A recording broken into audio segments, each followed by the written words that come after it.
नमः शिवाय। आइए सुनते हैं श्रावण सोमवार व्रत कथा। श्रावण सोमवार की कथा के अनुसार अमरपुर नगर में एक धनी व्यापारी रहता था। दूर दूर तक उसका व्यापार फैला हुआ था। नगर में उस व्यापारी का सभी लोग मान सम्मान करते थे।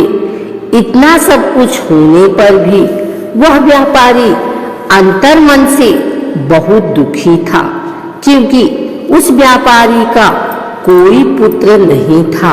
दिन रात उसे एक ही चिंता सताती थी, उसकी मृत्यु के बाद उसके इतने बड़े व्यापार और धन संपत्ति को कौन संभालेगा। पुत्र पाने की इच्छा से वह व्यापारी प्रति सोमवार भगवान शिव की व्रत पूजा किया करता था। सायंकाल को व्यापारी शिव मंदिर में जाकर भगवान शिव के सामने घी का दीपक जलाया करता था।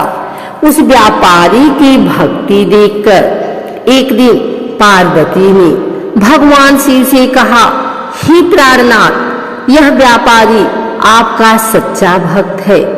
कितने दिनों से यह सोमवार का व्रत और पूजा नियमित रूप से कर रहा है। भगवान, आप इस व्यापारी की मनोकामना अवश्य पूर्ण करें। भगवान शिव ने मुस्कुराते हुए कहा, हे पार्वती, इस संसार में सबको उसके कर्म के अनुसार फल की प्राप्ति होती है। प्राणी जैसा कर्म करता है उन्हें वैसा ही फल प्राप्त होता है। इसके बावजूद पार्वती जी नहीं मानी। उन्होंने आग्रह करते हुए कहा, नहीं प्राणनाथ, आपको इस व्यापारी की इच्छा पूरी करनी ही पड़ेगी। यह आपका अनन्य भक्त है।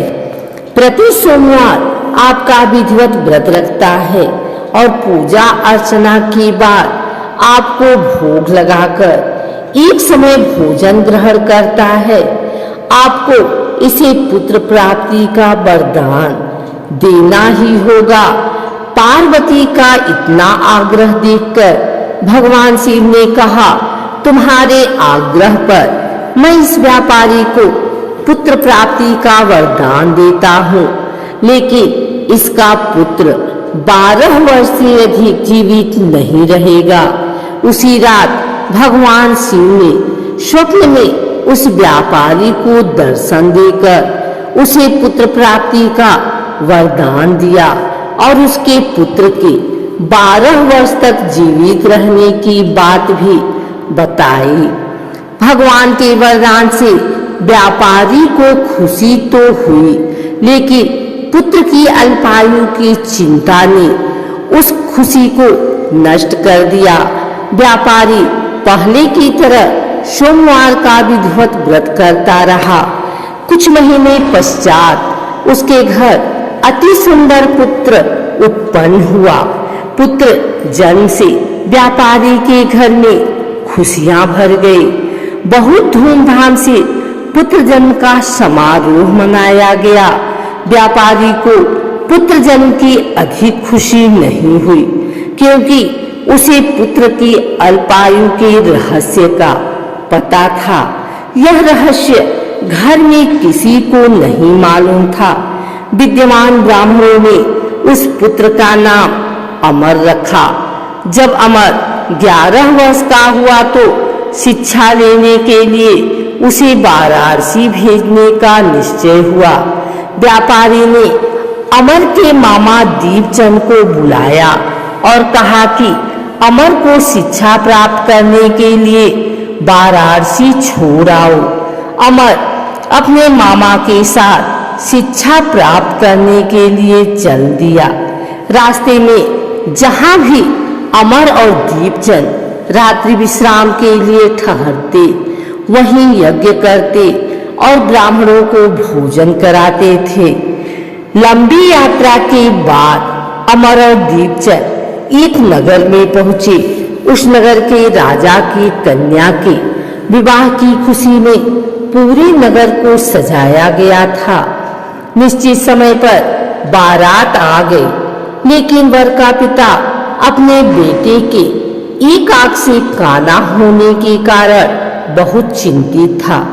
उसे इस बात का भय रहता था कि राजा को इस बात का पता चलने पर कहीं वह विवाह से इनकार न कर दे, इससे उसकी बदनामी होगी।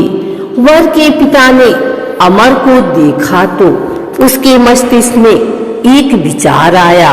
उसने सोचा, क्यों न इस लड़के को दूल्हा बनाकर राजकुमारी से विवाह करा दूं।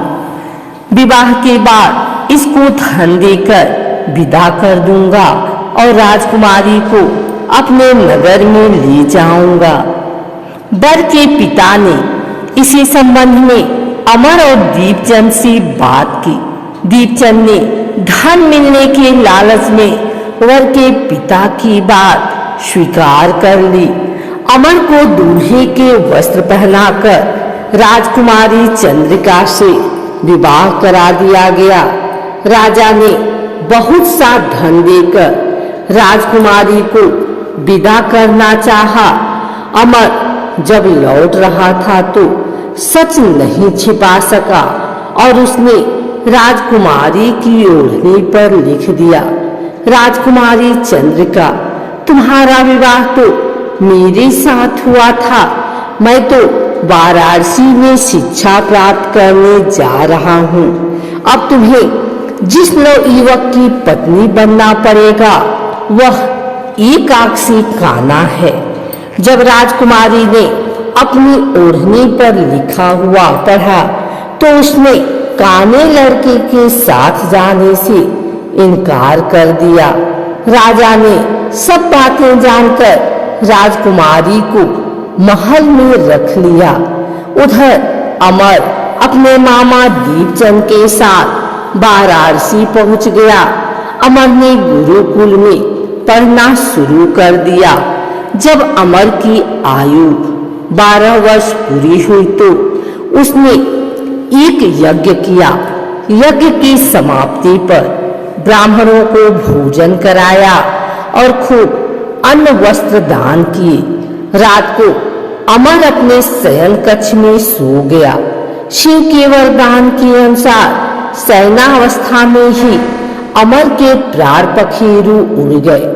सूर्योदय पर मामा अमर को मृत देखकर रोने पीटने लगे।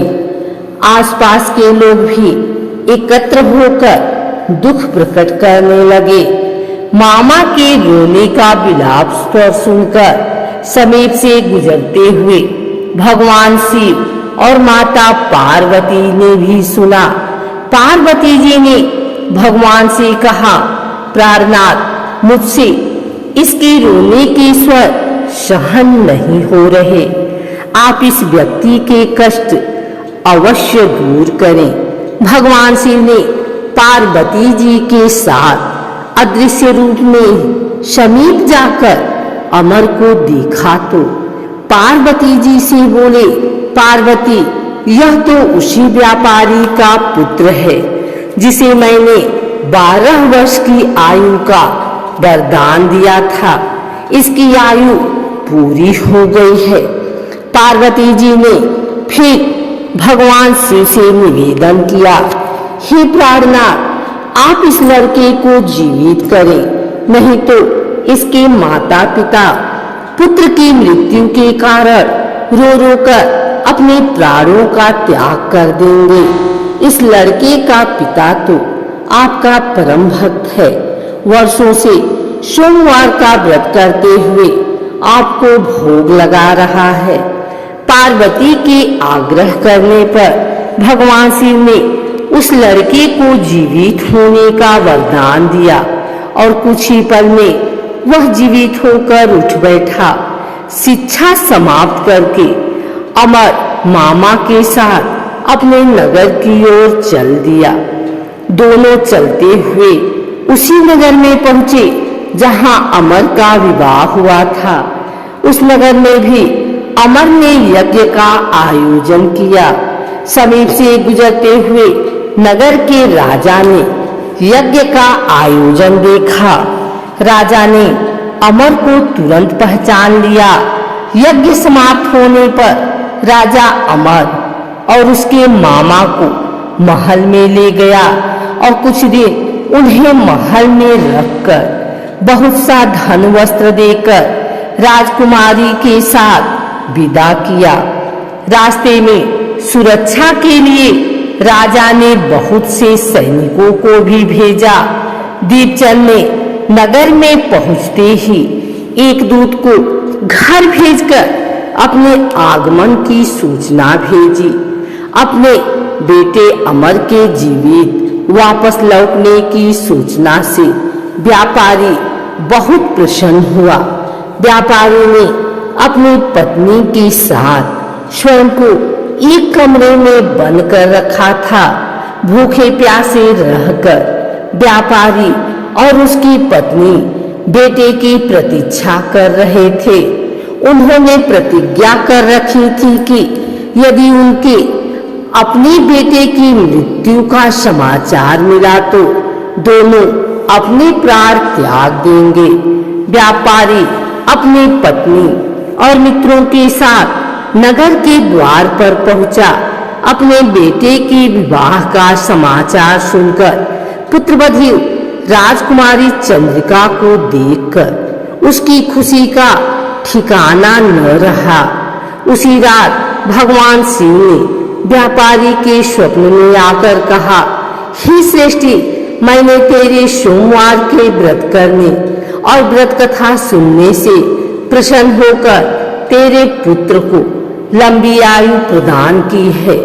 व्यापारी बहुत प्रसन्न हुआ। सोमवार का व्रत करने से व्यापारी के घर में खुशियां लौट आई। शास्त्रों में लिखा है कि जो स्त्री पुरुष सोमवार का विधिवत व्रत करते और कथा सुनते हैं, उनकी सभी मनोकामनाएं पूर्ण होती हैं।